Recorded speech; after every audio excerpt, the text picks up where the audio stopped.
Hello viewers, নতুন একটা video নিয়ে চলে আসলাম আপনাদের মাঝে। আজকে যে ভিডিওটি দেখাবো, যারা নতুন খামার করতে চান তাদের জন্য এই ভিডিও। প্রচুর পরিমাণে বৃষ্টি হইতেছিল, তারপরেও বৃষ্টির মধ্যে ঘাস কাটার জন্য রওনা দিলাম। ঘাস কাটা লাগবে, গরুর যদি ঘাস না নিয়ে আসা যায়, গরুকে না খাইয়ে তো আর রাখা যাবে না। এই জন্য সকাল সকাল উঠে গরুর ঘাস কাটার জন্য চলে আসলাম। এটা আমার ঘাসের জমির পাশের বাড়ি, এখানে ভ্যান রেখে ঘাস কাটতে চলে আসলাম। ঘাস কাটতে অনেক সমস্যা ছিল, কারণ প্রচুর বৃষ্টি হচ্ছিল। বৃষ্টির মধ্যে ঘাস কাটতে অনেক সমস্যা ছিল, আর ঘাসগুলাও অনেক ছোট ছোট ছিল, কারণ বৃষ্টির কারণে ঘাস বড় হচ্ছে না। প্রচুর বৃষ্টি হচ্ছে কয়েকদিন যাবৎ। তারপরেও এই বৃষ্টির মধ্যে ঘাস কাটতেই হবে। ঘাস কাটার জন্য আজকে আমি আমার ছেলেকে সাথে নিয়ে আসছি, সাথে আমার আব্বা আসছে।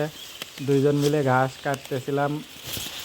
অনেকেই নতুন খামার করতে চান। খামার করার আগে এরকম যদি আপনি পরিশ্রম করতে পারেন তাহলে খামার করার চিন্তা করবেন, আর যদি এরকম পরিশ্রম না করতে পারেন তাহলে খামার করার চিন্তা করবেন না, কারণ খামারে প্রচুর পরিমাণ পরিশ্রম হয়। ঝড় হোক, বৃষ্টি হোক, যত কিছুই হোক, আপনাকে ঘাস কেটে আনতেই হবে। ঘাস না হলে গরুকে আপনি পর্যাপ্ত খাবার দিতে পারবেন না। যত কষ্টই হোক, ঘাস নিয়ে আসতেই হবে।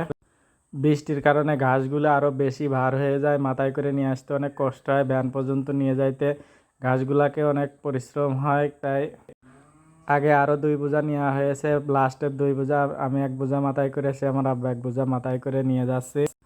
টানা বৃষ্টির কারণে ঘাসের সংকট হয়ে গেছে, ঘাস খুব কম হচ্ছে। অন্যান্য জমিতে যে ঘাস লাগাইছিলাম, ঘাসগুলা বড় না হওয়ার কারণে এইখানে জারা ঘাস লাগাইছিলাম, জারা ঘাসগুলো একটু বড় হয়েছে।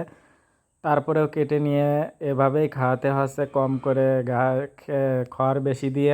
ঘাসগুলোকে বেঁধে নিয়ে এবার বাড়ির দিকে রওনা দেওয়ার পালা।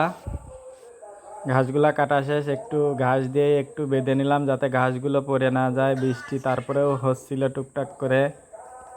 বৃষ্টির মধ্যে এভাবেই নিয়ে বাড়ি চলে আসলাম। বাড়ি নিয়ে এসে এবার এখন গরুর যেখানে ঘাসগুলো কেটে দেওয়া হয় সেইখানে নিয়ে যাচ্ছি মাথায় করে। ঘাসগুলো বৃষ্টিতে ভিজে আরও বেশি ভার হয়ে গেছে, উঠাইতে অনেক কষ্ট হচ্ছিল। তারপরেও ঘাসগুলো উঠাইলাম। তো প্রিয় ভিউয়ার্স, দেখা হবে নতুন একটা ব্লগে। ভালো থাকবেন সবাই। আল্লাহ হাফেজ।